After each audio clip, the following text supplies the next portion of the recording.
শুভ সকাল সবাইকে আমন্ত্রণ জানাচ্ছি মেরিল মিল্ক সোববার রাঙা সকাল অনুষ্ঠানে। সুন্দর দিনের প্রত্যাশা রেখে শুরু করছি আমাদের আজকের রাঙা সকাল। 2 ঘন্টা জুড়েই আয়োজন রয়েছে, আর পুরো রাঙা সকাল পরিবারের সঙ্গে আছি কাজী রওশনারা সাকি এবং আছে আমি মাসুক। শুভ সকাল আমার তরফ থেকেও। প্রিয় দর্শক, সুন্দর এই সকালে আরো একজন অতিথি নিয়ে আমরা হাজির হয়ে গিয়েছি এবং আজকের দিনটিও আসলে আমরা অতিথির সাথে একরকম উদযাপন করব, কিন্তু তার আগে যে মানুষটি পাশে আছে তার কাছে চলে যাচ্ছি। সাকি, শুভ সকাল। শুভ সকাল মাসুক, কেমন আছো? ভালো আছি, তুমি? আমিও ভালো আছি। যেমনটা বলছিলাম যে অতিথির সাথে উদযাপন করব, উদযাপন বললাম এই কারণে যে আমাদের আজকের অতিথি জীবনটা আসলে এত বর্ণাঢ্য এবং তার কর্মক্ষেত্র এত সমৃদ্ধ, উদযাপন না বলে আসলে অন্য কোনো যথার্থ শব্দ আমার মুখে আসছিল না। চমৎকার বলেছো তুমি, চলো আমরা জানাই কে আছে। ঠিক আছে। প্রিয় দর্শক, আমাদের আজকে রাঙা সকালের অতিথি শিক্ষাবিদ মারুফা মমতাজ। চলুন তাকে স্বাগত জানাই। শুভ সকাল। শুভ সকাল। কেমন আছেন? ভালো আছি, আপনারা ভালো আছেন? আমরা ভীষণ ভালো আছি, রাঙা সকাল পরিবার ভালো আছে, এবং সবচেয়ে বড় কথা যে আমাদের ভীষণ ভালো লাগছে যে যে মানুষগুলো জাতি গঠন করেন তাদের একজন আমাদের মাঝে, এবং তার থেকে আমরা আসলে এই বিষয়গুলো নিয়ে খুঁটিনাটি শুনতে চাই। ম্যাম, একদমই শুনতে চাইবো শুরুতে সেটা হচ্ছে বিশ্বের অন্যান্য দেশে দেখা যায় যে প্রাইমারি এডুকেশন নিয়ে খুবই কনসার্ন তারা, এবং সেই জায়গাতে অনেক বেশি ইনভেস্টমেন্ট, অনেক বেশি প্ল্যানিং, অনেক বেশি স্ট্র্যাটেজি তারা অবলম্বন করে। কিন্তু বাংলাদেশে আসলে এই জায়গাটা কতখানি ডেভেলপ, বা আমরা আসলে সেই দিকে এগোচ্ছি কিনা?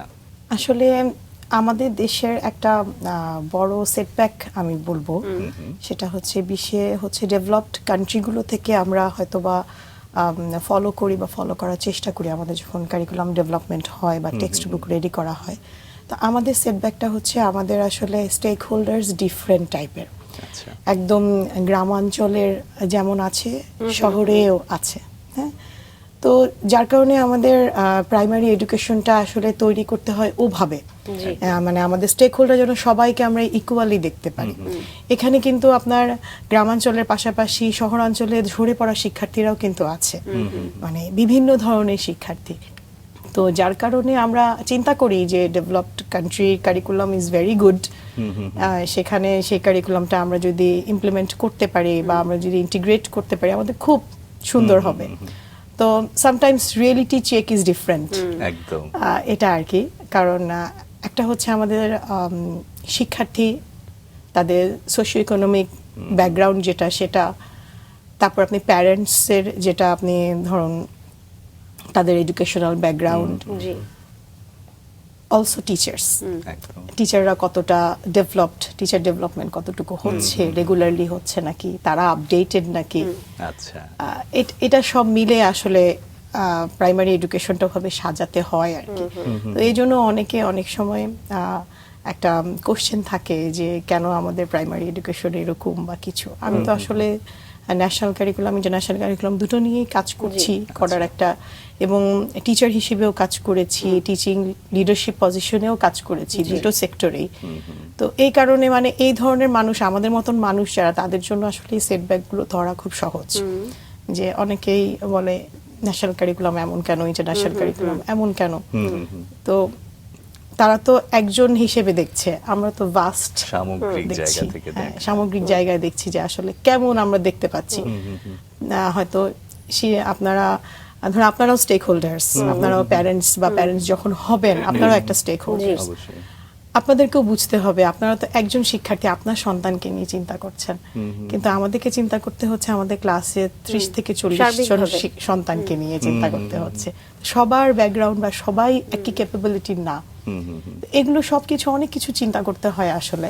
ঠিক আছে, আপনি যেটা বললেন যে দুটো কারিকুলাম, ইন্টারন্যাশনাল এবং ন্যাশনাল, গার্ডিয়ানদের যেটা কমপ্লেইন থাকে সবসময় যে আসলে ন্যাশনালের কথাই যদি আমি বলি, ইন্টারন্যাশনালে তো এখনো আমাদের বাংলাদেশের একটা বেশি সংখ্যক মানুষ আসলে পড়ছে না, ন্যাশনালটাতেই পড়ছে।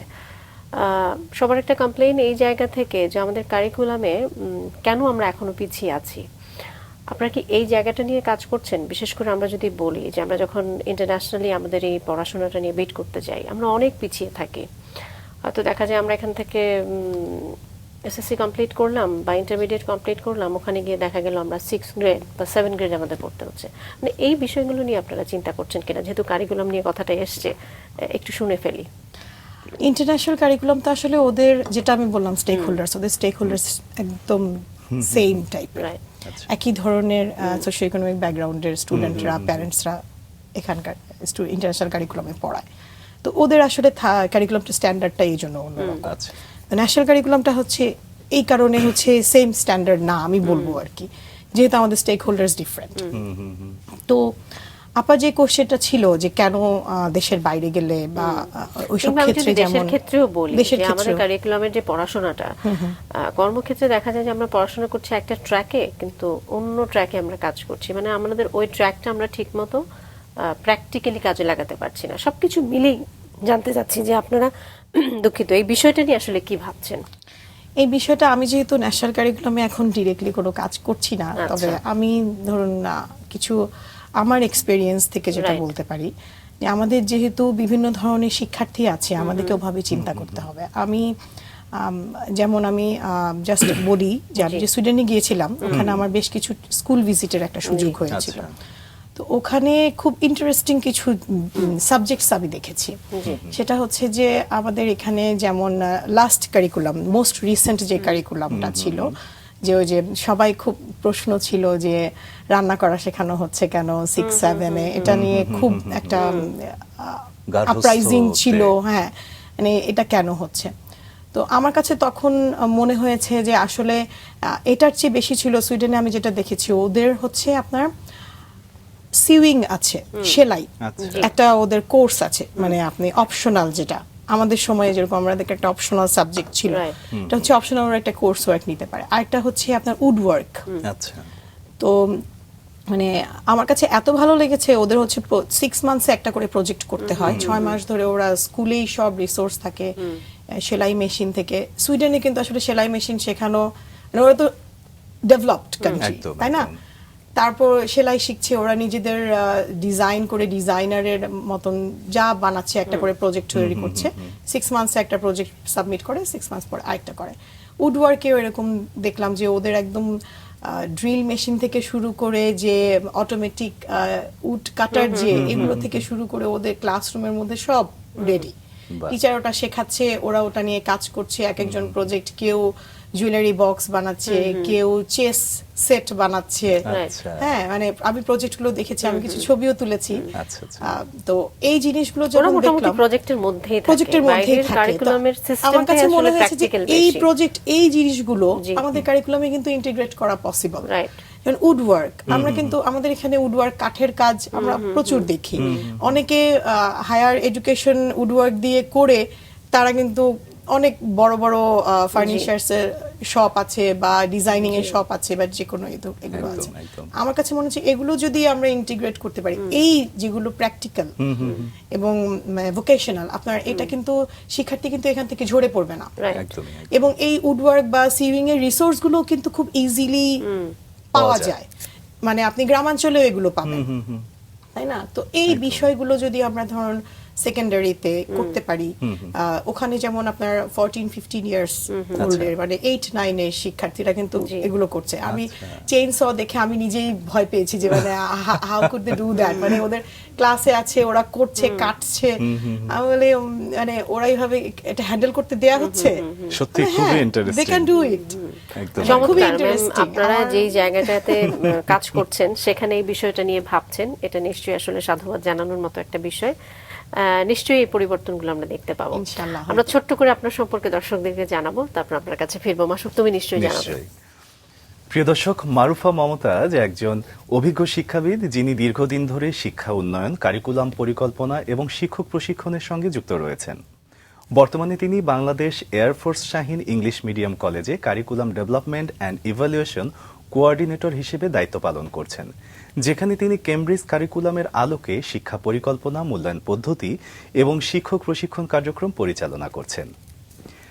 এর পাশাপাশি তিনি টিচার্স টাইম এ অ্যাডজাঙ্ক্ট ফ্যাকাল্টি হিসেবে শিক্ষক প্রশিক্ষণ প্রদান করছেন এবং আধুনিক শিক্ষণ পদ্ধতি উন্নয়নে গুরুত্বপূর্ণ ভূমিকা রাখছেন।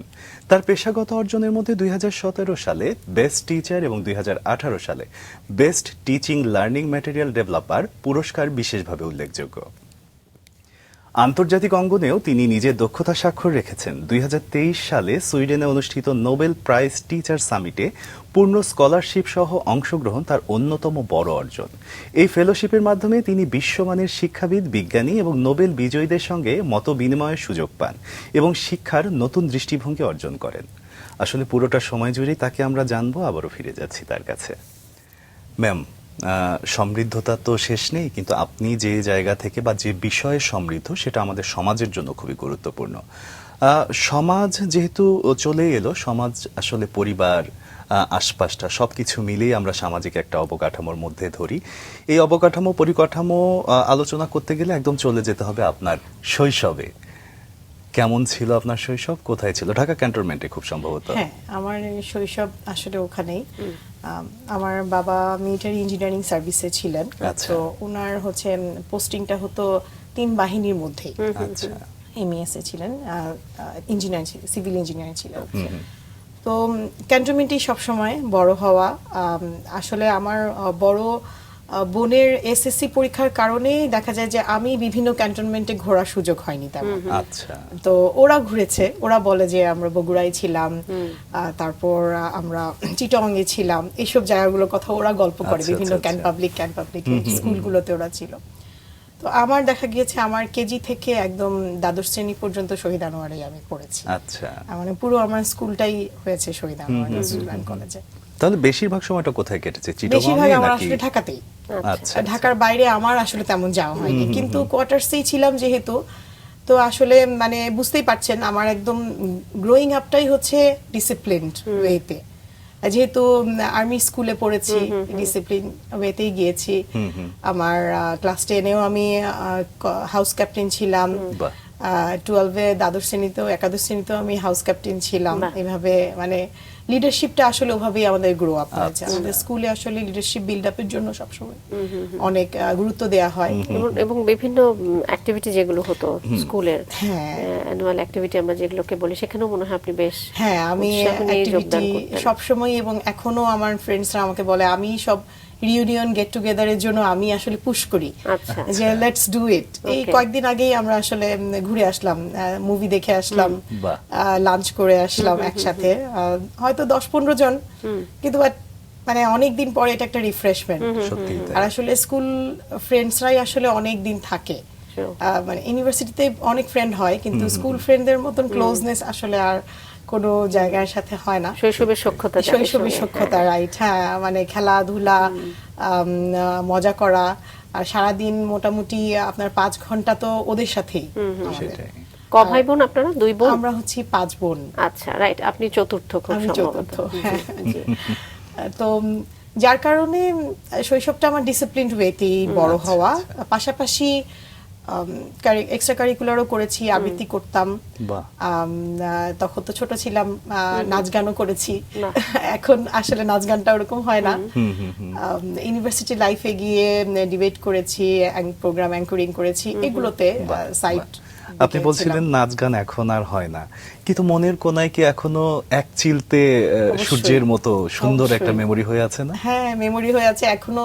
আমাদের সময়কার ব্যান্ডের গানগুলো শুনলে আমি জোরে জোরে চিৎকার করে দেখা যায় গান গাইতে থাকি কোনো প্রোগ্রামে দেখলে। আচ্ছা। তো এটা আর কি আসলে। আপনার শৈশবে এর চেয়েও একটা মজার ব্যাপার আমরা পেয়েছি, যেটা হচ্ছে আপনাদের বাড়িতে খুব সম্ভবত একটা লাইব্রেরি ছিল।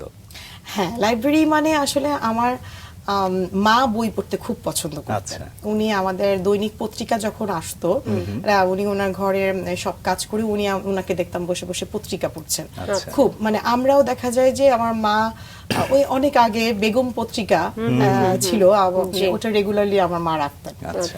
এবং আমার মা বেগম পত্রিকা পড়তেন, এবং মানে আমার মায়ের পড়ার প্রতি যে ওনার আগ্রহটা, সেটা আমাদের বোনদের সবার মধ্যে এসেছে। আচ্ছা। আমরা সবাই বই কিনতাম, পড়তাম, এবং স্কুলে কলেজে বিভিন্ন কম্পিটিশনে বুকস সবসময় আমরা জানি যে বুকস গিফট করা হয়, বইগুলো পেলে আমরা খুব মজা করে পড়তাম। মানে আচ্ছা, বইয়ের আচ্ছা। প্রতি যে আগ্রহটা, এটা শৈশব থেকে একদম ছোটবেলা থেকে, বিশেষ করে আমার মা। আচ্ছা আচ্ছা। মানে আমার বাবাও এত বই পড়ে না, সে পেপার পড়ে, কিন্তু আমার মাকে দেখেছি বই পড়তে। এবং আমার মা আপনার সেলাই, কুশি কাটার এই জিনিসপত্র আমাদের সবসময় সোফায়, এই জিনিসগুলো সবসময়, আমার আম্মু এই জিনিসগুলো নিয়ে খুব ক্রিয়েটিভ একজন মানুষ আর কি। নিশ্চয়ই। সেখান থেকে আমরা নিশ্চয়ই। বন্ধের মধ্যে এই যে জিনিসটা বই পড়ার এসেছে। অভ্যেস বা বইয়ের প্রতি একটা ভালো লাগা, এবং আপনি বলছিলেন যে নেতৃত্বের একটা গুণাবলী আপনার শৈশব থেকেই তৈরি হয়েছে, এবং আমার যতটুকু মনে হলো আপনার কথা শুনে যে আপনার যে শিক্ষকরা ছিলেন তাদের প্রতিও মনে হয় আপনার একটা আকর্ষণ ছিল। অবশ্যই অনেক অনেক আসলে ছোটবেলায় আমার খুব ইচ্ছে ছিল পাইলট হওয়ার, আচ্ছা। কিন্তু একটা মুহূর্তে গিয়ে আমার আসলে টিচার হওয়ারই ইচ্ছা করেছিল। আচ্ছা, সেটা কোন সময় হলো? এটা আমি অবশ্যই ম্যাডামের নাম উল্লেখ করব, আমার শহীদ আনোয়ারের বাংলা ম্যাডাম কলেজের শিরিন ম্যাডাম, আচ্ছা। উনি এখনো আছেন। বাহ। উনার কথা মানে আমরা সবাই মন্ত্রমুগ্ধ হয়ে ক্লাসে আমরা প্রায় দেখা যায় যে কলেজে একটা সেকশনে হয়তো 70-75 জন আমরা থাকতাম। ম্যাডাম মাইক্রোফোন নিয়ে যখন কথা বলতেন আমরা মন্ত্রমুগ্ধের মতো তাকিয়ে থাকতাম, মানে ওনার কথাটাই কবিতা এরকম মনে হতো আর কি। সেখান থেকেই মনে হয়েছিল যে না, শিক্ষকতা মানে শিক্ষার্থীরা যখন এরকম করে তাকিয়ে থাকে মন্ত্রমুগ্ধের মতো, শিক্ষকতাটা অনেক মানে ইন্সপায়ারিং একটা কাজ আমার কাছে নিশ্চয়ই, তখন থেকেই নিশ্চয়ই। মনে হয়েছিল। আসলে আমরা যে বলি যে শিক্ষকরা হচ্ছেন মানুষ গড়ার কারিগর, তাই না? সত্যি কথা। মানে আমার সত্যি লোম দাঁড়িয়ে যাচ্ছে যে দেখেন আপনি সেই শিক্ষককে দেখে এতই অনুপ্রাণিত হয়েছেন, আপনি আজকে একজন শিক্ষক, শুধু শিক্ষকই নন, আপনি এই শিক্ষার যে কারিকুলামটা সেটা নিয়ে আপনি কাজ করছেন, এবং সেটার পেছনে সম্পূর্ণ ক্রেডিট বাবা মায়ের পরে আপনার সেই শিরিন ম্যাডাম। আজকে যদি উনি এই প্রোগ্রামটা দেখে থাকেন, আমার মনে হয় নিশ্চয়ই তিনিও অনেক বেশি আবেগ কাতর হয়ে পড়বেন। যেটা বলছিলাম যে আসলে একজন শিক্ষককে দেখে আসলে আপনি মনস্থির করলেন যে শিক্ষকতা পেশায় আসলে আপনি যাবেন। সেটা পরিবার কি মেনে নিচ্ছিল? অন্যান্য বোনরা কি করছিল যদি একটু জানতে চাই? আমার সবার বড় বোন শিক্ষক, আচ্ছা। মেজো বোন ডক্টর, আচ্ছা। ও কানাডায় আছে। তারপর থার্ড যে ও কম্পিউটার ইঞ্জিনিয়ার, ও আচ্ছা। আমেরিকাতে আছে। তারপর আমি ফোর্থ, আমার ছোট বোন ও ঢাবি থেকেই ডেভেলপমেন্ট সেক্টরে আছে, এখন জব করছে। আচ্ছা। মানে আমরা সবাই শিক্ষক, আমার বড় বোন আর আমি, আমরা দুজন। আচ্ছা, মোটামুটি। আসলে শিক্ষকতার আরো একটা কারণ আছে, আমার নানা ছিলেন হেডমাস্টার। আচ্ছা। উনি এখানেই মুসলিম মডার্ন একাডেমির হেডমাস্টার ছিলেন। আচ্ছা, আমি আচ্ছা। যখন ছোট শহীদ আনোয়ারে পড়ি, মাঝে মাঝে আমার বড় বোনদের জন্য ওয়েট করতে হলে আমি কি করতাম, আস্তে করে স্কুল থেকে বের হয়ে ওই পাশে মুসলিম মডার্ন, ওই পাশে গিয়ে নানার কাছে চলে যেতাম। গিয়ে ওখানে ঘুরতাম টুরতাম, খেলতাম, এরকম তার মানে ছিল আর নানা কি। বাড়িটা কি ক্যান্টনমেন্টেই ছিল? তখন ছিল। আচ্ছা, দাদা বাড়ি কোথায়? দাদাবাড়ি, আমার নানাবাড়ি দাদাবাড়ি দুটোই হচ্ছে ফেনীতে। ম্যাম, শৈশব সম্পর্কে শুনছিলাম, অপার মুগ্ধতা নিয়ে শিক্ষকের কথা বলছিলেন, যে মুগ্ধতা আসলে এখনো আপনি বোধ হয়ে আছেন। আমরা সেই জায়গা থেকে একটু পড়াশোনায় ফিরি আপনার, কারণ শিক্ষকের ছাত্র জীবন কেমন ছিল এটা অনেক শিক্ষার্থীরই হয়তো বা আগ্রহের একটা জায়গায়। আপনার পড়াশোনা কেমন ছিল, কেমন ফলাফল করছিলেন স্কুলে? আমি আসলে সবসময় মিড টাইপের স্টুডেন্ট ছিলাম, আচ্ছা। খুব ফার্স্ট সেকেন্ড হতাম এরকম না, মাঝে মধ্যে হয়ে যেতাম। আচ্ছা। আচ্ছা, জিনিয়াস ছিলেন আমার যতটুকু মনে হয়। না, এত ছিলাম না আসলে, ট্রাস্ট মি, অনেস্টলি। না, আমি পড়াশোনার পাশাপাশি যারা আদার্স অ্যাক্টিভিটিতে থাকে, আমার যতটুকু মনে হয় যে তারা একটু জিনিয়াস হয় আসলে, মানে হয়েই যায় কোনো না কোনো ভাবে। আমিও সহমত। ফার্স্ট বা সেকেন্ড পজিশন না থাকলেও একটা পাওয়ার তাদের মধ্যে থাকে। আপনি ভালো বলতে পারবেন। জি। এবং সবচেয়ে বড় কথা যে শিক্ষকের যে একটা অকৃত্রিম ভালোবাসা তারা পায়, সেটা কোনো কিছুর সাথে আসলে তুলনা হয় না। এটা ঠিক। তো মানে আমার শিক্ষার্থী জীবন, স্কুল কলেজে আমি খুব মানে নার্ড টাইপের ছিলাম না। আচ্ছা। পড়ালেখা করতাম, ফেল করিনি কখনো, দ্যাটস দ্য পয়েন্ট অ্যাকচুয়ালি। পড়ালেখা করতাম, আমার মা আসলে পড়ালেখার জন্য খুব, তার একটা মানে স্ট্রিক্টনেস ছিল যে পড়ালেখা করতে হবে, কারণ আমার মা নিজে গ্রাজুয়েশন করতে পারেননি, তার দাদা তাকে বিয়ে দিয়ে দিয়েছিলেন। আমার মা হচ্ছে মানে ফ্যামিলিতে একদম বড়, লিডারশিপ বলতে গেলে আমার মার কাছ থেকেও শিখেছি আসলে। মানে আমার মাকে আমি দেখেছি যে আমার মার চাচারাও তাকে বিভিন্ন অ্যাডভাইস নিত তার কাছ থেকে। আচ্ছা। মানে এই অভিজ্ঞ মানুষ ছিল এক হ্যাঁ, কথায়। অনেক অভিজ্ঞ মানুষ ছিলেন, এখনো আছেন আলহামদুলিল্লাহ। তো আমার মা দেখা যেত যে আমাদের বাসায় আমাদের রুমটা, স্টাডি রুম ছিল আলাদা, ওখানে আমাদের সবার চেয়ার টেবিল, আচ্ছা। মানে ওখানে কোনো বেড নেই, কিছু নেই। আমার যখন পড়ার টাইম ওখানে ঢুকতাম, শুধু পড়াশোনা। পড়াশোনা করে বের পড়ার হয়ে টাইমে আসতাম। ওই 2-2.5 ঘন্টা যা পড়তাম বের হয়ে চলে আসতাম। বাহ। কারণ আমাদের বাসায় আসলে প্রচুর গেস্ট থাকতো ওই সময়, তো ঢাকায় আসলে অত মানুষ ছিল না। Right. গ্রাম থেকে বাইরে থেকে যারা আসতো আমাদের বাসায় থেকে বিদেশে যেত বা বিদেশ থেকে আসলে আমাদের এখানে থেকে তারা মুভ করতো, এরকম অলওয়েজ অনেক মেহমান। তাহলে তো আপনার পরিবারে মার কথা বলছিলেন, ওনার আরো একটা গুণ বের হলো, উনি ভীষণ সামাজিকও জি, ছিলেন। অনেক সামাজিক। আমার মা খুবই সামাজিক এবং মানুষকে হেল্পও করেন, অনেক হেল্প করতেন। আর আমার বাবাও আসলে একমাত্র ছেলে ছিলেন, যার কারণে আচ্ছা। ওই ওদিক ফ্যামিলি, আমার প্যাটার্নাল ফ্যামিলি থেকেও দেখা যেত যে গেস্টরা আসতো, অনেকে পড়ালেখাও করতো আমাদের বাসায় থেকে।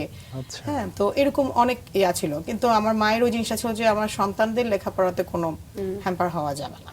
তো যার কারণে আমরা আসলে সবাই আলহামদুলিল্লাহ সুন্দর করে লেখাপড়া করেছি, এবং গ্রাজুয়েশন শেষ করার আগে আমাদের কোনো বিয়ের জন্য প্রেশার হয়নি। বাহ। That's a very big point, আমরা বলি, একদম। মানে নিশ্চয়ই। আমরা প্রাউড ফিল করি এটার জন্য আর কি। আসলে কারণ দেখা যায় যে মেয়েদের, সবাই মেয়ে আমরা যেহেতু, প্রেশার সবসময় আমার বাবা মার কাছে ছিল, True. কিন্তু আমার মা ওখানে আমার মায়ের কাছেই স্টপ হয়ে যেত সব, যে না আমার মেয়ে গ্রাজুয়েশন শেষ করবে তারপরে Then তার decision. হ্যাঁ, মানে এইভাবে ডিসিশনটা তার ওভাবে ছিল আর কি। তো এটা আবার আমার বাবা সবসময় আমার মাকে রেসপেক্টটা দিয়েছে। বাহ। কখনো আমার বাবা, মানে আমার মায়ের কোনো ডিসিশনের নিয়ে আমাদের ব্যাপারে আমার বাবা খুব ইয়া না হলে কখনো ইন্টারফেয়ার করেননি। মা নিশ্চয়ই সেই আস্থাটা অর্জন করেছিলেন, Yes, এবং হ্যাঁ, মায়েরা আসলে সেটাই।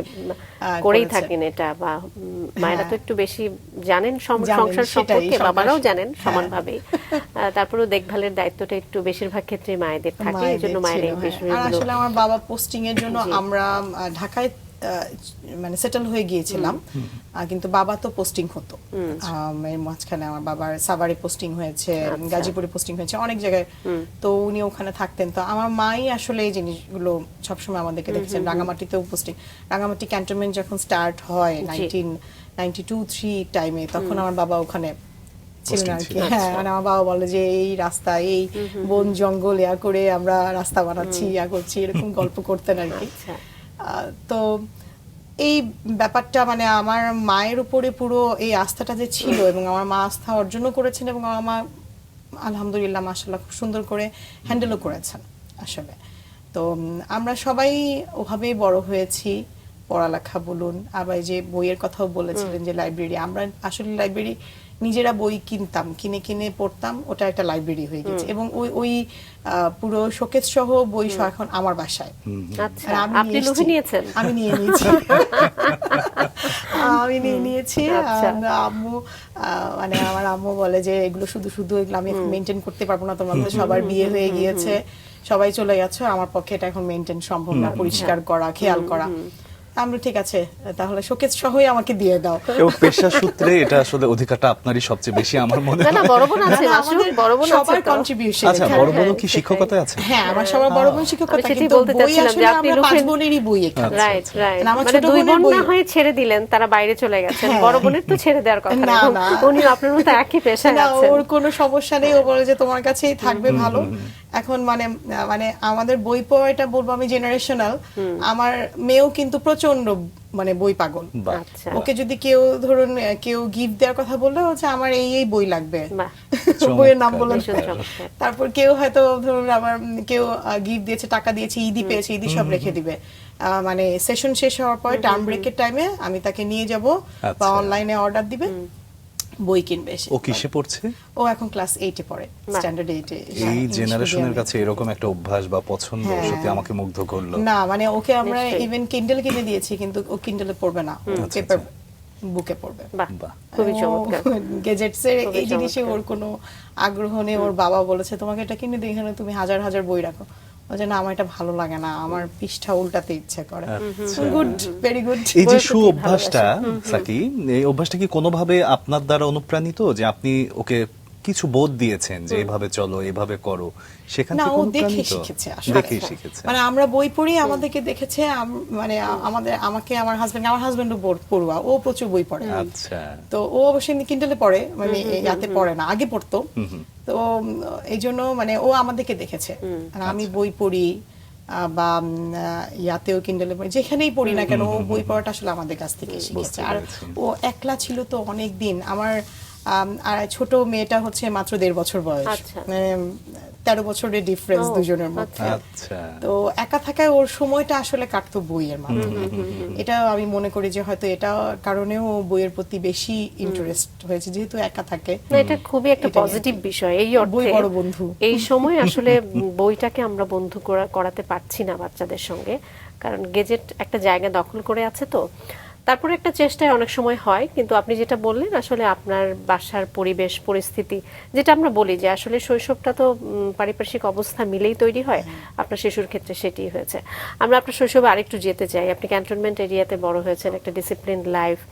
অফিয়ারে বলছিলেন যে, আমি জিজ্ঞেস করছিলাম যে আপনার গ্রামের বাড়ি, আপনি বলছিলেন ফেনীতে, আপনার দাদা বাড়ি নানা বাড়ি দুটোই ওখানে, এবং আপনার শ্বশুর বাড়ি এখন সেখানে। যাওয়া হচ্ছে কিনা বা যাওয়া হয়েছে কিনা হ্যাঁ, ছোটবেলায়? আমার ফেনীতে মোটামুটি সব সময়ই যাওয়া হয়। আচ্ছা, আমার বাবা মা বছরে 6 মাস ফেনীতেই থাকেন। বাহ, এখন তারা দেশে নেই, আমার বোনের কাছে বেড়াতে গিয়েছেন। কিন্তু ওনারা মানে ভালো লাগে না ওনাদের এখানে। আমার মা ওখানে মুরগি আছে, গরু আছে, মানে তাই সে ওখানে মানে খুব বাহ, এনজয় করছে এখন। তার কথা বলো হচ্ছে যে আমরা তোমাদেরকে বড় করে দিয়েছি, মানুষ করে দিয়েছি, তোমরা তোমাদের লাইফ কাটাও, আমরা একটু আরামে থাকি। তো ওনারা, তো আমরা এই জন্য যাই, যেহেতু বাবা মা ওখানে থাকেন। জি জি, বেশিরভাগ সময়ই আমরা চলে যাই। আমি, আমার বড় বোন, ছোট বোন, আমরা 3 জন দেশে আছি। 3 জনই দেখা যায় ফ্যামিলি, আমার হাজবেন্ড সহ সবাই মিলে আমরা চলে যাই বাচ্চাদেরকে নিয়ে। তো মজাও পায় বাচ্চারাও, সবাই একসাথে, কাজিনসরা মজা করে। আবার আমার শ্বশুর বাড়িতেও আসলে যাওয়া হয়। শ্বশুর বাড়িতেও আছে, ওখানে আমার শ্বশুর বাড়ির আমার হাজবেন্ডরা 3 ভাই, ওদের বাচ্চাদের সাথেও আমার মেয়ের সাথে, মানে ওদের ওই কাজিনসদের মধ্যেও একটা খুব ক্লোজ বন্ডিং আছে। আমরা কোথাও আমরা বাড়িতে যাই, তারপর আমরা ফ্যামিলি ট্যুর দেই, বছরে একবার দেয়া হয়। সবাই মিলে দেখা যায় 20-25 জন মিলে আমরা বেড়াতে বের হয়েছি।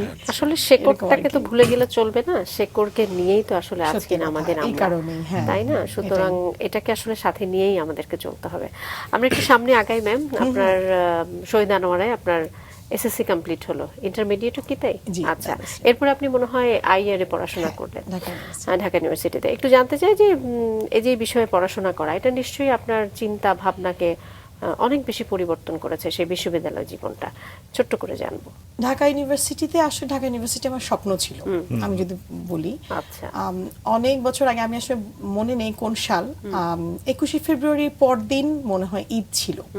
আমার বাবার বাইক ছিল, আমাদের 2 বোনকে নিয়ে, আমার থার্ড বোন আর আমাকে নিয়ে গিয়েছিলেন ঢাকা ইউনিভার্সিটিতে শহীদ মিনার আমাদেরকে দেখাতে ঈদের পর দিন। তো যেটা এখন আবার ফেরত আসছে, ফেব্রুয়ারিতে ঈদ চলে জি, জি, আসছে। জি, জি। তো ওখানে যখন গিয়েছি, আমার তখনই আসলে আমি ঢাকা ইউনিভার্সিটির প্রেমে পড়ে গিয়েছি বলা যায়। যে আমার একটা প্ল্যান ছিল যে আমি ইউনিভার্সিটিতে পড়বো, সেটা যেই সাবজেক্ট হোক, মানে এরকম একটা প্ল্যান জি, ছিল। জি। আমি ইভেন যে কোচিং করে ইউনিভার্সিটি ভর্তি কোচিং, ওখানে আমি কিন্তু বুয়েট মেডিকেল কোনো কোচিং করি না, আমি ইউনিভার্সিটি কোচিং করেছিলাম। আচ্ছা। তো আমার মা এটা নিয়ে খুব একটু মাইন্ড করেছিলেন, তারপরে উনি আমাকে প্রেশার দেননি। আচ্ছা। ঠিক আছে, তুমি যেটা করতে চাও করো। তো করেছি। তো ইউনিভার্সিটিতে এ ইউনিটেও ওয়েটিং এ ছিলাম, ডি ইউনিটেও ওয়েটিং এ ছিলাম, খুব মন খারাপ ছিল। তা আমাদের আইআর এর অ্যাডমিশন টেস্টটা আগে আলাদা হতো, আইবিএ যেরকম আলাদা হয়, আইআর এরটা একদম আলাদা হতো। তো ওই কোশ্চেনের প্যাটার্নটা আমি, মানে এখনো আমি মিস করি আসলে। এখন তো ডি ইউনিটের আন্ডারে চলে এসেছে, আচ্ছা, মানে কোশ্চেনের প্যাটার্নটাই ছিল ক্রিয়েটিভ। কি রকম? মানে আপনার পাজল মেকিং করতে হচ্ছে, বিভিন্ন, মানে আপনার মেন্টাল ম্যাথ করতে হয়, মানে আপনাকে মাথা খাটাতে হবে। মানে সৃজনশীল আমরা যেটাকে বলি না? ইয়েস, মানে সৃজনশীল ওরকম, মানে আপনার নলেজ বেসড এমন না, আপনাকে মাথা খাটিয়ে অ্যানসার দিতে হবে। আপনার ওই যে বিভিন্ন প্যাটার্ন, ওটার এমসিকিউ অপশনে প্যাটার্নের সেকেন্ড থার্ডটা কি হবে, এরকম কোশ্চেন আমরা অনেক সময় পেপারে দেখি বা দেখেছিলাম। এরকম এই টাইপের খুব ক্রিয়েটিভ কোশ্চেন ছিল, যেটা আমি এখন, মানে এখনো আমার কিছু ফ্রেন্ডস আছে আইআর এ টিচার হিসেবে, তারা জয়েন করেছে। তো ওদেরকে বলি যে can you make it back, যে এটা কি করা সম্ভব? ওই কোশ্চেনটা আমি খুব মিস করি, ভর্তি কোশ্চেনটা। তো ওটা হলো ওখানে। পরে আইআর এ যখন হলো, আমি খুব হ্যাপি, কারণ ক্যাম্পাসে আমি তো যাচ্ছি ঢাকায়।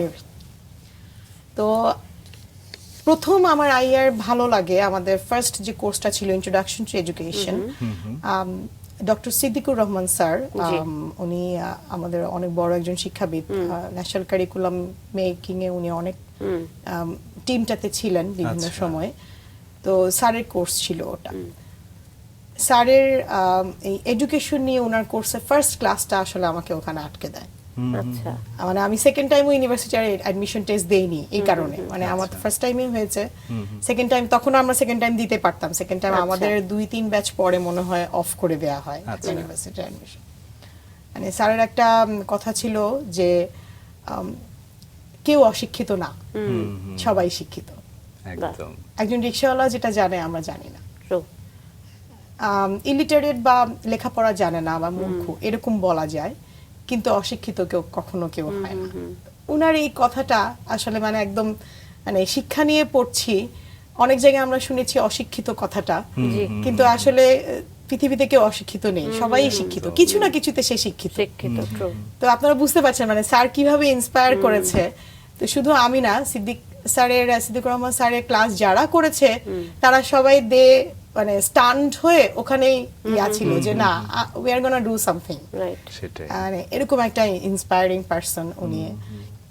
তো এভাবেই আসলে পড়া স্টার্ট হয় এডুকেশনে, এবং মোটামুটি পাশ করে যাই ভালোভাবেই। আচ্ছা, আচ্ছা। মাস্টার্স করেছি, কারিকুলাম নিয়ে মাস্টার্স করেছি। আমার অনার্স ছিল হচ্ছে ল্যাঙ্গুয়েজ এডুকেশন নিয়ে, ইংলিশ আচ্ছা। Language teaching. ওখানে আমাদের আসলে বিভিন্ন টিচিং নিয়ে শেখানো হয়। আমাদের 5টা সেগমেন্ট আছে ওখানে, social science, English language, special education. আচ্ছা ওটা হচ্ছে ধরুন আইয়াটা অনেকে বুঝে না কেন, ম্যাথমেটিক্স নিয়ে যারা পড়ে তারা ম্যাথমেটিক্স টিচিং নিয়ে কিন্তু পড়ে না, ম্যাথমেটিক্স সাবজেক্টটা নিয়ে পড়ে। Subject নিয়ে আমাদেরকে পড়ে, হচ্ছে এখানে শেখানো হয় ওই সাবজেক্টটা কিভাবে Teach শেখাতে করতে হয়, হয়। টিচ আচ্ছা, করতে আচ্ছা, হয়। আচ্ছা। তো এটা টোটালি ডিফারেন্ট একটা সেগমেন্টে তারা জি। আমরা কাজ করি আর কি। বাহ তো এটার মাধ্যমে আমি এভাবে শিখেছি, এবং কারিকুলাম নিয়ে যখন মাস্টার্সে যখন ক্লাসগুলো করি তখনও যে সিদ্দিকুর রহমান স্যার কারিকুলাম ডিপার্টমেন্টের আর কি। আমি স্যারের একটু ক্লাসও জানতে চাই যে আপনি পেয়েছিলাম। কেন কারিকুলাম বা ইনস্ট্রাকশনাল যে টেকনোলজি জি। সেই বিষয়ে কেন উচ্চশিক্ষায় নিতে আপনি আগ্রহী হলেন? ওই যে স্যার সিদ্দিকুর রহমান স্যার, আচ্ছা শুধুমাত্র he was the department head of Okay. Curriculum. Okay. So মানে অ্যাকচুয়ালি এখানেও আপনার পেছনে মানে একজন শিক্ষক আসলে শিক্ষকের, মেন্টর, একই সঙ্গে আদর্শ হিসেবে কাজ করেছে যে আদর্শ আমি হিসেবে তার কাজ পথেই করেছে, হাঁটতে হ্যাঁ। চাই। আর আসলে কারিকুলাম শেখার ইচ্ছা ছিল যে কারিকুলাম নিয়ে যদি কিছু করতে পারি, মানে আমাদের শিক্ষা ব্যবস্থা নিয়ে, দেশের শিক্ষা ব্যবস্থা নিয়ে, এগুলো নিয়ে কাজ করার আমার আসলে সবসময়ই, সবার এটা নিয়ে অনেক কন্ট্রোভার্সি চলে আমাদের দেশের শিক্ষা ব্যবস্থা নিয়ে। স্যারও সবসময় আমাদের ক্লাসে অনেক ধরনের বলতো। তো আমরা তো আসলে ওখানে কারিকুলাম নিয়ে পড়েছি, এটা মনে হয় যে আমরা ন্যাশনাল কারিকুলাম নিয়ে পড়েছি। পুরো পৃথিবীতে কত ধরনের আমরা যত অ্যাসাইনমেন্ট করেছি, যত কিছু শিখেছি, আমাদেরকে ওভাবে শেখানো হয়েছে। আচ্ছা। তো যত বিভিন্ন দেশের কারিকুলাম নিয়ে জেনেছি, তত মনে হয়েছে যে কোন জায়গাটা আসলে আমাদের দেশের সাথে মিলে। তা আমাদের স্যার এভাবে অ্যাসাইনমেন্টও দিতেন আমাদেরকে যে বের করো যে কোন কোন পার্টটা তুমি নিতে পারবা তোমার দেশের জন্য। তো এই রিসার্চগুলো যে স্যার আমাদেরকে করিয়েছেন আমাদেরকে দিয়ে, তো আমাদের ডিপার্টমেন্টের যারা আমাদের ব্যাচের ছিল তারা অনেকেই খুব ভালো ভালো অবস্থানে আছে, তারা কাজ করছে ওগুলো নিয়ে, বিভিন্ন ইউনিভার্সিটিতেও তারা জয়েন করেছে, বিভিন্ন প্রজেক্টে কাজ করে। তো দেখতে ভালো লাগে যে মানে এই এডুকেশন নিয়ে যারা পড়ালেখা করেছে এবং এডুকেশন নিয়ে যারা কাজ করছে, টিচিং করেছে, তাদের আসলে ওই ব্যাপারটা নিয়ে তাদের আইডিয়াটা অন্যরকম। একদমই একদমই। এবং একই সাথে যদি আপনার জীবনের ধারাবাহিকভাবে আমরা দেখে থাকি যে প্রথম জীবনে একজন শিক্ষক মুগ্ধতা তৈরি করলো জীবনে, এবং পরবর্তী জীবনে যে শিক্ষক এলেন তিনি আসলে চম্পক স্পর্শের মতো Yes. আপনাকে অনেক বেশি আলোকিত করলো এবং দিক নির্দেশনা দিল এক কথায়। সত্যি কথা। তো আমরা আপনার সেই কাজের জায়গাটাতেই একটু যাই যে কিভাবে প্রথম ক্যারিয়ারে পদার্পণ করা। ক্যারিয়ারে পদার্পণ আমাদের তো গ্র্যাজুয়েশনের 7th সেমিস্টারে মানে 4th ইয়ারে আমাদের একটা ইন্টার্নশিপ করতে হয় 6 মাসে। আচ্ছা। বিভিন্ন স্কুলে আমাদেরকে সেট করা হয়। তো আপনারা শুনলে ইয়া করবেন, আমি 2009-এ আমি রাইফেলসে আমাদের ছিল 2009-এর, আমরা সবাই জানি পিলখানা ট্র্যাজেডি। জি জি 2009 এ। তো ওই সময় আমি রাইফেল স্কুলে ইন্টার্ন ও ইন্টার্ন আচ্ছা, টিচার হিসেবে আছি আমরা প্রায় আপনার মানে 4th ইয়ারে আপনি ইন্টার্ন করছেন। ইন্টার্ন করছি তখন। ওই 3 দিন আসলে স্কুল বন্ধ ছিল। আচ্ছা হ্যাঁ, যে 3 দিনের এই ঘটনাটা ঘটেছে, তো Fortunately ওই 3 বলবো দিন আমি। ওই দরবারের জন্যই স্কুলটা বন্ধ ছিল। তো আমরা যখন ওখানে গিয়েছি, এবং আমাদের পর থেকে আসলে আর রাইফেলস আমাদের আইয়ার মানে ইন্টার্ন টিচার নেওয়া হয় না আমাদের।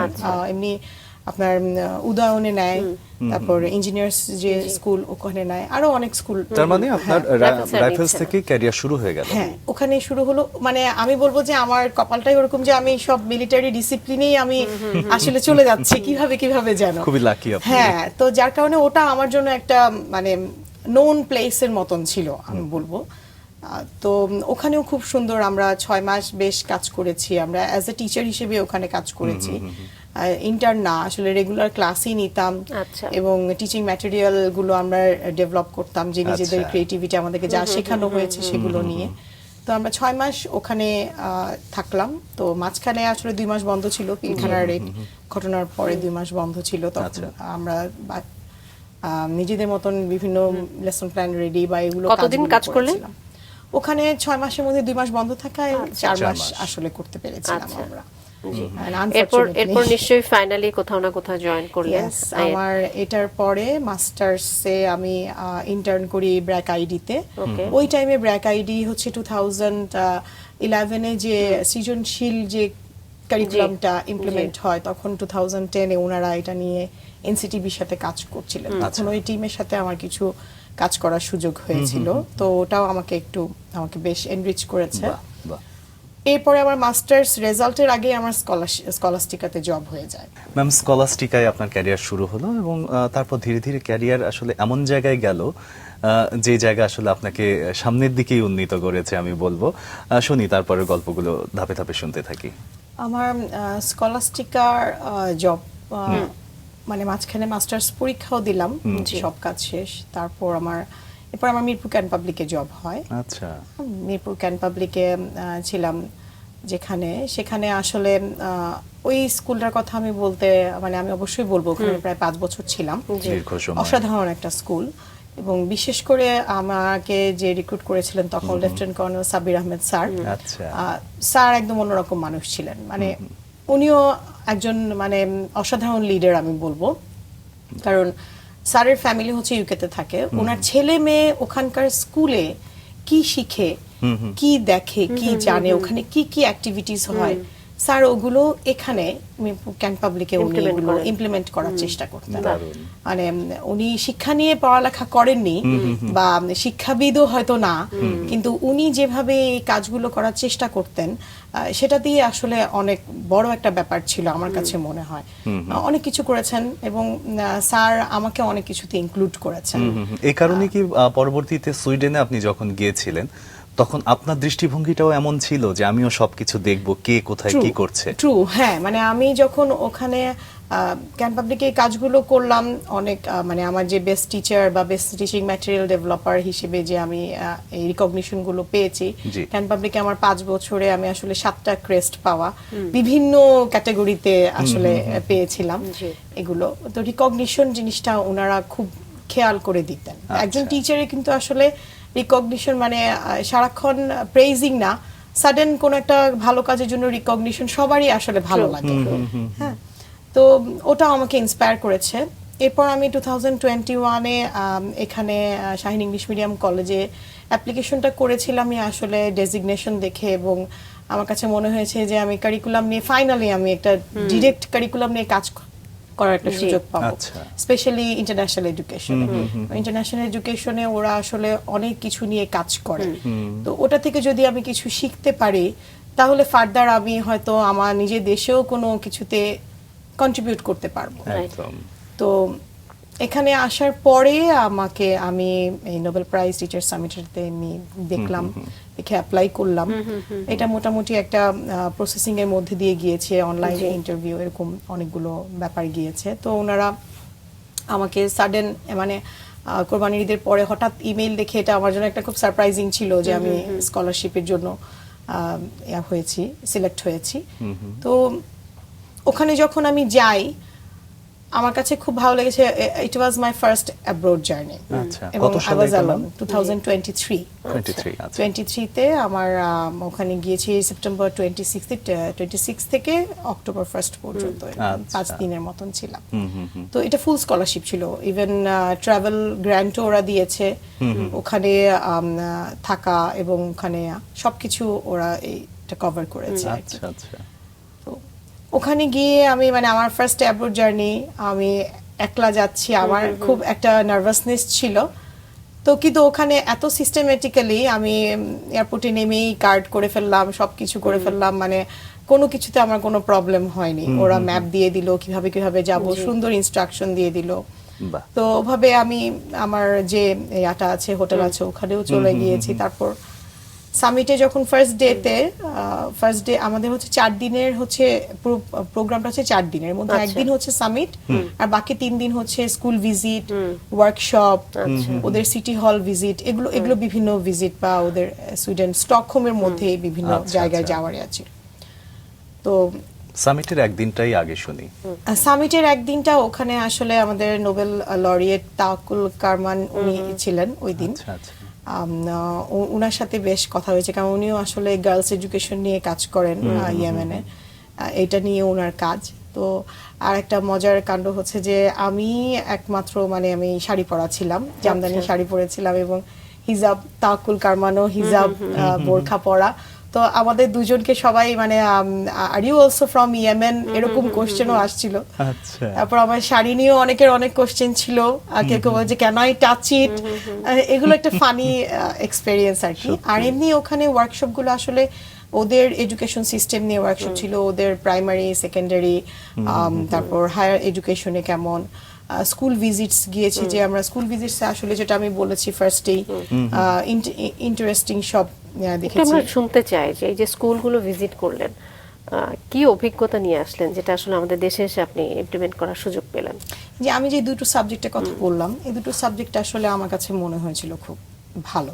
আচ্ছা। আর আরেকটা হচ্ছে যে ওদের আসলে টিচার স্টুডেন্ট রেশিওটা ওটা অনেক লো। ওদের ক্লাসে 10টা বা 15টা স্টুডেন্ট থাকে, আচ্ছা। একজন টিচার মানে ফুল 1-to-1 যে কনসেন্ট্রেশনটা দেয়া, এটা করতে পারে। আচ্ছা। যেটা আমাদের স্কুলে, আমাদের দেশের ন্যাশনাল কারিকুলাম, ইভেন অনেক ইন্টারন্যাশনাল কারিকুলাম স্কুলেও আসলে এই রেশিওটা মেনটেন করতে পারে না, বিভিন্ন কারণেই হতে পারে। কিন্তু এটা যদি মেনটেন করা যায় না, আসলে কোয়ালিটি এডুকেশনটা এনশিওর করাটা সহজ হয়, একজন টিচারের জন্য সহজ হয়। জি। কারণ টিচার যদি এক্সস্টেড হয়ে যায়, সে তো আসলে লার্নিংটা করতে হেল্প করতে পারবে না স্টুডেন্টকে। আচ্ছা। এই জন্য যখন আপনার 15 থেকে 20টা স্টুডেন্টস থাকে, আমাদের কিন্তু নিজেদের আমাদের ন্যাশনাল কারিকুলামেও লেখা আছে 30:1, কিন্তু আমাদের প্রাইমারি স্কুল বা সেকেন্ডারি স্কুলে আপনি কিন্তু অনেক দেখবেন না বেশি, অ্যাকচুয়ালি দ্বিগুণ হয়। 30:1 না। একদমই হয় না। হ্যাঁ, 30:1ও বেশি। তারপরে যদি 30:1 মেনটেন করা যায়, সেটাও কিন্তু অনেক বড় একটা অনেক ক্ষেত্রে ব্যাপার। এটা দ্বিগুণ হয়ে যায়। হ্যাঁ, তো। দ্বিগুণ হয়ে যায়। হ্যাঁ, প্রাইমারি স্কুলে স্পেশালি দ্বিগুণ হয়ে যায় একেবারে। তো এই ব্যাপারটা আমার কাছে ভালো লেগেছে।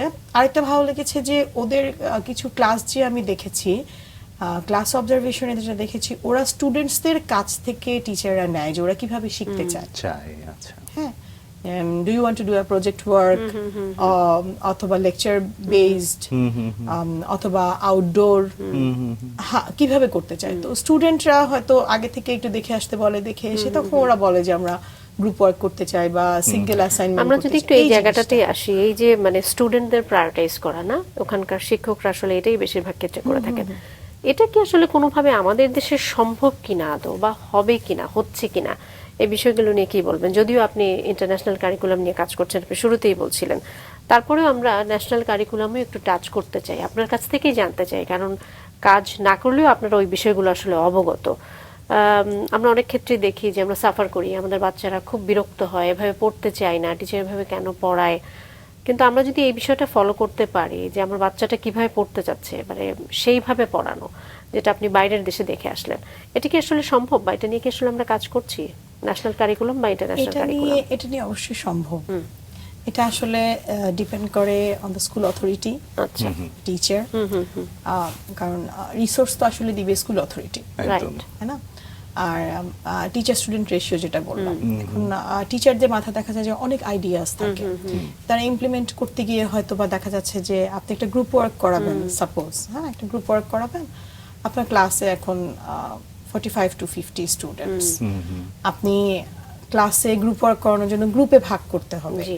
তা আপনার ক্লাসের ওই ম্যানেজমেন্টের একটা ব্যাপার আছে। 45 to 50 স্টুডেন্টের ক্লাস ম্যানেজমেন্ট কিন্তু একটু ডিফারেন্ট হয় একদম। 15 to 20 স্টুডেন্টের ক্লাস ম্যানেজমেন্ট থেকে। True. তো এখন টিচারকে ওরকম ডেভেলপ থাকতে হবে সেক্ষেত্রে। আচ্ছা। হ্যাঁ, যে আমি একটা লার্জ ক্লাস কিভাবে ম্যানেজ করবো, একটা Short class স্মল কিভাবে, ক্লাস কিভাবে ম্যানেজ করবো, তো ওই জিনিসটা যখন টিচারকে আপনি শেখাবেন, টিচার তখন ইমপ্লিমেন্ট করতে পারবে। আচ্ছা। সেটা এখন আপনি ন্যাশনাল কারিকুলামে হোক, ইন্টারন্যাশনাল কারিকুলামে এই হোক। জায়গাতেই তো মনে হয় যে শিক্ষক প্রশিক্ষণ যে বিষয়টা সেটা কাজে দেয়। হ্যাঁ, আমি যে আসলে যেটা আমি বললাম যে আমি যেটা শিখে এসেছি আমি কিছুটা হলেও দিতে চাই, সেটার কারণে আসলে আমার শিক্ষক প্রশিক্ষণে যোগদান করা। তো যদিও আমি 2019 থেকে করি, কিন্তু ওটা আসলে মেইনলি ভলান্টিয়ার বেসিসে ছিল। যেমন আগামী এডুকেশন থেকে আমার কাছে নিজেরা রিকোয়েস্ট করেছে যে আপনি এরকম কাজ করছেন ইংলিশ ল্যাঙ্গুয়েজ টিচিং এ আমাদের টিচারদেরকে, আন্ডার প্রিভিলেজ স্কুলের টিচারদেরকে একটু আচ্ছা। শেখানোর জন্য। তো আমি ওখানে গিয়েছিলাম, অভিযাত্রিক ফাউন্ডেশনের আন্ডার প্রিভিলেজড স্কুলের টিচারদেরকে আমি ওখানে গিয়ে এখন Training করিয়েছেন। মানে যার কারণে ট্রেনিং করেছি, যার কারণে আমার জন্য একটা সহজ হয়েছে কি যে ওখানে কিন্তু টিচাররা সবাই স্টুডেন্ট যে গ্রাজুয়েশন করছে, আচ্ছা আচ্ছা। তারা হয়তো ন্যাশনাল Running student রা। ইউনিভার্সিটিতে গ্রাজুয়েশন করছে, ওখানে রেগুলার যেহেতু ক্লাস করতে হয় না, তারা এখানে তো তারা দেখা যায় যে তাদের একদম বলা যায় যে আমি বলবো অবশ্যই জিরো নলেজ কারো হয় না, কিন্তু ক্লাসে ডেলিভারি দেওয়ার নলেজটা তো তাদের ওরকম নেই। তো তাদেরকে যখন আমি শেখাচ্ছি বা শিখতে সাহায্য করছি, এক্সকিউজ মি, Sure. তখন দেখা যাচ্ছে যে আমি এখানে যে কাজ করছি এখানকার টিচারদের স্ট্যান্ডার্ড ওই সেম স্ট্যান্ডার্ড না, হবে না। তাদেরকে ওটা শিখতে হেল্প করাটা আমার জন্য একটা বড় একটা এক্সপেরিয়েন্স, আচ্ছা, এবং আমি বলবো যে একটা চ্যালেঞ্জও ছিল। নিশ্চয়ই, নিশ্চয়ই। যে ওনারা তো কিন্তু আসলে ক্লাস নিচ্ছে ঝরে পড়া শিক্ষার্থীদের, যারা আপনার স্লামে থাকে, হয়তো ওরা সকালে কোথাও কাজ করে আসে, তারপরে বিকালে স্কুল করছে, আবার হয়তো সন্ধ্যায় কাজ করতে যাচ্ছে, এরকম শিক্ষার্থীরা ওখানে। তাদেরকে কিভাবে শেখাবে, তাদের জন্য ম্যাটেরিয়াল কিভাবে ডেভেলপ করবে, কি ধরনের ম্যাটেরিয়াল তাদের জন্য আসলে উপকার হবে। তো এই জিনিসগুলো নিয়ে যখন কাজ করি না, মানে আমি বলবো যে আমার আসলে এত ভ্যারাইটিস এক্সপেরিয়েন্স হয়েছে, মানে আমার মাঝে মাঝে মনে হয় অনেক চিন্তা আসে যে আসলে কোনটা কোন দিকে ইউজ করা পসিবল। তো যেটা সুইডেন থেকেও শিখে এসেছি, এখানেও কাজ করছি। যেমন আমি এখন যেখানে আছি, Bangladesh air force Shaheen English medium কলেজে, আমরা কিন্তু এখানে ধরুন 3 ডিমেনশনাল একটা কাজ করি। যেমন ইন্টারন্যাশনাল কারিকুলাম নিয়ে কাজ করছি, ডিফেন্সের ডিসিপ্লিনটা এখানে ইনক্লুডেড আছে, তারপরে আবার আমাদের কিন্তু ন্যাশনালটাও, আমার কাজটা কিন্তু আসলে এই ইন্টিগ্রেশনটা, ন্যাশনাল কালচার হেরিটেজ এগুলো নিয়ে, যেটা আমাদের এখন মাননীয় মন্ত্রী যে বলছেন যে ইংলিশ মিডিয়ামে দেশের কালচার হেরিটেজ নিয়ে, আমরা কিন্তু এটা অনেক ওয়ে ব্যাক কাজ করছি। আমাদের এখানে বিজিএস বুকটা আমাদের হিস্ট্রি জিওগ্রাফির সাথে কানেক্টেড আছে, ইসলামিয়াত বইটা কিন্তু আমরা ন্যাশনাল কারিকুলামের ইংলিশ ভার্সনটা ইউজ করি, তারপর আপনার বাংলা বইটা আমরা কিন্তু ন্যাশনাল কারিকুলামের বাংলা বইটা ইউজ করি। আমাদের তো গভর্নমেন্ট থেকে একটা নির্দেশনা আছে, আমাদের 10 পর্যন্ত, ও লেভেল পর্যন্ত বাংলা মাস্ট থাকতেই হবে, কম্পালসারি। তো যার কারণে সব স্টুডেন্ট বাংলা পড়ে, তো বাংলা বইটা ওভাবে। তো এই যে ইন্টিগ্রেশনটা, এটা আসলে আমার কাজটা হচ্ছে এই সব কিছুর ইন্টিগ্রেশন করা, আচ্ছা। বুকস নিয়ে কাজ করা, যত বুকস আসছে নতুন নতুন আমি রিভিউ করছি, টিচারদেরকে নিয়ে বসে টিচারদের সাথে রিভিউ করছি, টিচারদের কাজটাকে ইজি করা, সিলেবাস কিভাবে রেডি করা যাবে। যেমন কারিকুলামে কিন্তু আপনার বিভিন্ন সাবজেক্টের মধ্যে বিভিন্ন বিষয় মিক্সড করা থাকে, আমরা যেটাকে বলি একটা হচ্ছে ভার্টিক্যাল হরাইজন্টাল, একটা হচ্ছে সাবজেক্টসগুলোর মধ্যে থাকে, একটা হচ্ছে অ্যাডভান্স ক্লাস গ্রেড অ্যাডভান্সড হতে থাকে। তো এই সাবজেক্টগুলোর মধ্যে ইন্টিগ্রেশনটা আসলে ওই কাজটা আমি করি। যেমন টিচাররা হয়তো আপনার সাপোজ আপনার সায়েন্স টিচার আপনার হিউমিডিটি পড়াবে, ওদিকে হিস্ট্রি টিচার আছে যে শেরশাহ বাংলাদেশে সাউথ এশিয়াতে এসে বা আলেকজান্ডার আপনার সাউথ এশিয়াতে এসে টিকতে পারিনি কেন, বিকজ অফ দ্য হিউমিডিটি, তারা এক্সস্টেড হয়ে গিয়েছে ঘেমে। একদম একদম। ওরা তো অন্য এরিয়ার, মিডল ইস্ট থেকে আসা বা ওই ইউরোপ থেকে আসা, এত তো হিউমিডিটি নেই। তো এই জিনিসটা এখন হিউমিডিটি, তখন সায়েন্স টিচার বলছে যে আমরা আগে হিউমিডিটিটা পড়িয়ে নেই, তাহলে আপনি হিস্ট্রিতে ওটা যদি পড়ান তাহলে ওরা কানেক্ট করতে পারে, দে কুড কানেক্ট যে হিউমিডিটি অ্যাকচুয়ালি কি জিনিস। ঠিক আছে, তাহলে ওরা বুঝতে পারবে যে কেন আসলে তারা এই সিচুয়েশনে পড়েছিল। এই যে এই ইন্টারকানেকশনটা, এই কানেকশনটার কাজ আমার। আমি এই জন্য মনে করি কি আসলে যে আমি এই স্কুলে এসেছি, এই কারিকুলাম কোঅর্ডিনেশন বা কারিকুলাম কোঅর্ডিনেটর, এই পজিশনটা আসলে প্রত্যেকটা স্কুলে থাকা উচিত। একদমই। কারণ কারিকুলাম তো তৈরি করা হয় টিচারদের জন্য আর স্টেক হোল্ডার স্টুডেন্টসদের জন্য। এটা কতটা ইন্টিগ্রেট করা যায়, কোন জায়গায় ইন্টিগ্রেট করা যায় এবং টিচারদেরকে হেল্প করা ইমপ্লিমেন্টেশনে, সেই কাজটা আসলে যে কারিকুলাম কোঅর্ডিনেটর সে করছে, আমি যেটা করছি। এটা আমি এখন বুঝতে পারছি যে this is a very big need.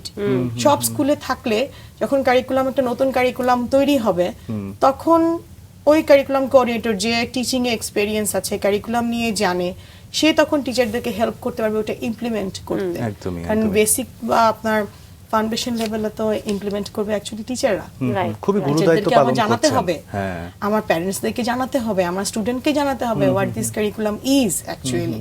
আমি যখন এই যে টিচার ট্রেনিংটা করি, তখন আমি যারা টিচার হতে চায়, তখন ওনাদের সবারই আমি যখন কোশ্চেন করি যে what do you think about curriculum, curriculum কি। আমার মনে হয় আপনারাও কারিকুলাম নিয়ে এটা কি, এটা নিয়ে ক্লিয়ার একটা আন্ডারস্ট্যান্ডিং কিন্তু নেই। আপনারা কিন্তু স্টেক হোল্ডার, রাইট রাইট আপু কিন্তু স্টেক হোল্ডার, উনি প্যারেন্ট, তাই না? তো যার কারণে এই জিনিসটা আসলে সবাইকে জানাতে হবে এটা আচ্ছা। আসলে কিভাবে ইমপ্লিমেন্ট হবে। কারণ স্টুডেন্টরা তো স্কুলে থাকে আপনার 4-5 ঘন্টা, বাকি 19 আওয়ার্স তো থাকে বাসায় বাসায়। প্যারেন্টস এর কাছে। জি। প্যারেন্টস যদি ক্লিয়ার না থাকে, স্টুডেন্টস যদি ক্লিয়ার না থাকে, টিচার যদি ক্লিয়ার না থাকে, টিচার যদি ডেভেলপ না থাকে, কারিকুলাম ইমপ্লিমেন্টেশন হবে না। এবং একদমই এই তাই। বিষয়টা আসলে সাকি আমার মনে হচ্ছে যে অনেক বিস্তারিত আমরা শুনি, কিন্তু আমাদের সময়ের যেহেতু একটা ধরাবাঁধা নিয়ম থাকে, ম্যাম একদম ছোট্ট করে এই বিষয়টা যদি আমাদেরকে বলেন, কোন বিষয়টা? এই যে স্টেক হোল্ডারদের সাথে কারিকুলাম প্লাস স্টুডেন্টদের যে কারিকুলাম এখন যেমন আমাদের কারিকুলামের ফার্স্ট স্টার্টিংটা থাকে হচ্ছে নিড অ্যানালিসিস করা, যে আমাদের আসলে কি বিষয় আমাদের আপডেটেড হতে হবে। জি। নিড অ্যানালিসিস যখন করা হয়, নিড অ্যানালিসিসের পরে হচ্ছে আপনার লার্নিং অবজেক্টিভস ক্রিয়েট করা হয়, বা আউটকামটা, শিখন ফল যেটাকে আমরা বলি বাংলায়। আচ্ছা, তো এগুলো যখন রেডি করা হয়, টিচাররা কিন্তু ওই শিখন ফলটা, লার্নিং আউটকামটা নিয়েই কাজ করে। তারা ক্লাসে লেসনস ইম্পার্ট করবে, সেটা থেকে লার্নিং আউটকামটা আসলে কি আসবে। তো সেই অনুযায়ী আমার কাছে এজন্য সবসময় মনে হয়েছে টিচারদেরকে রেগুলারলি আপনার ট্রেনিং, ওয়ার্কশপ এগুলোর মধ্যে থাকতে হবে। তারপর একটা কারিকুলাম ইমপ্লিমেন্টেশনের আগে আমরা সবাই কিন্তু জানি আমাদের বিভিন্ন ডিস্ট্রিক্টে আছে মডেল স্কুল আছে, পাইলট স্কুল আছে, আমরা এই নামগুলো শুনেছি। জি। এগুলো কিন্তু আসলে এই যে নতুন কারিকুলাম, নতুন বইগুলো পাইলটিং এর জন্য এই স্কুলগুলো। আচ্ছা, তো কারিকুলাম ইমপ্লিমেন্টেশন আগে নরমালি কি করা হয়, এই স্কুলগুলোতে এই বইগুলো বা এগুলো দেয়া হয় নিড অ্যানালিসিস, রিসার্চ করার জন্য, রিসার্চ এন্ড ডেভেলপমেন্ট, রিসার্চের জন্য, এবং কি কি সেটব্যাক আসতে পারে ইমপ্লিমেন্টেশন, ক্লাসে ইমপ্লিমেন্ট করার সময় কি প্রবলেম হতে পারে, বইয়ের অনেক ভুল বের হয়। হ্যাঁ, তো এই জিনিসগুলো নিয়ে যখন কাজ করা হয়, তখন দেখা যায় কি যে কারিকুলামটা পরবর্তীতে এই প্রবলেমগুলো বের হয়ে আসলে আপনি টিচারকে যখন এটা অনুযায়ী রেডি করে দিবেন, তখন আপনি ইমপ্লিমেন্ট করতে পারবেন ভালো। আচ্ছা, তো এই প্রসেসিংটা খুব ইম্পর্টেন্ট আমার কাছে মনে হয়। আমি আশা করব ফিউচারে এটা হবে, বাংলাদেশেও হবে ইনশাআল্লাহ। অবশ্যই, একসময়। অবশ্যই। এবং আমরাও খুব ভালো একটা কারিকুলাম পাবো, খুব ভালো আমাদের স্টুডেন্টসদেরকে আমরা শেখাতে পারবো, শিখতে সাহায্য করতে পারবো। এবং কারণ আমি নিজে বলি যে আমি আসলে টিচার না, আমি হচ্ছে লার্নিং ফ্যাসিলিটেট করি আমি লার্নিংটাকে। টিচার আসলে ওভাবেই লার্নিং ফ্যাসিলিটেট করে, তারা শেখায় না, শিখতে সাহায্য করে। টিচারদের কাজ আসলে এটা। তো টিচারদেরকে হেল্প করাটা হচ্ছে বেশি জরুরি, কারণ ওনারাই মেইন ফোকাল পয়েন্ট। আচ্ছা, এভাবে আসলে আপনি আপনার কাজগুলো করতে থাকুন। এবং 2017 সালে আপনি বেস্ট যে অ্যাওয়ার্ডটা পেয়েছেন, 2018 সালে best teaching learning and material developer হিসেবে একটা পুরস্কার পেয়েছেন। এভাবে পুরস্কৃত হতে থাকেন আমি বলবো, কারণ আপনারা যে সমৃদ্ধতার দিকে শিক্ষা ব্যবস্থাকে নিয়ে যাওয়ার চেষ্টা করছেন, পুরস্কৃত হলে হয়তোবা অনেকখানি মোটিভেটেড হবেন আপনারা। আসার জন্য অনেক ধন্যবাদ, ভালো থাকবেন। আপনারা ভালো থাকবেন, ধন্যবাদ আমাকে।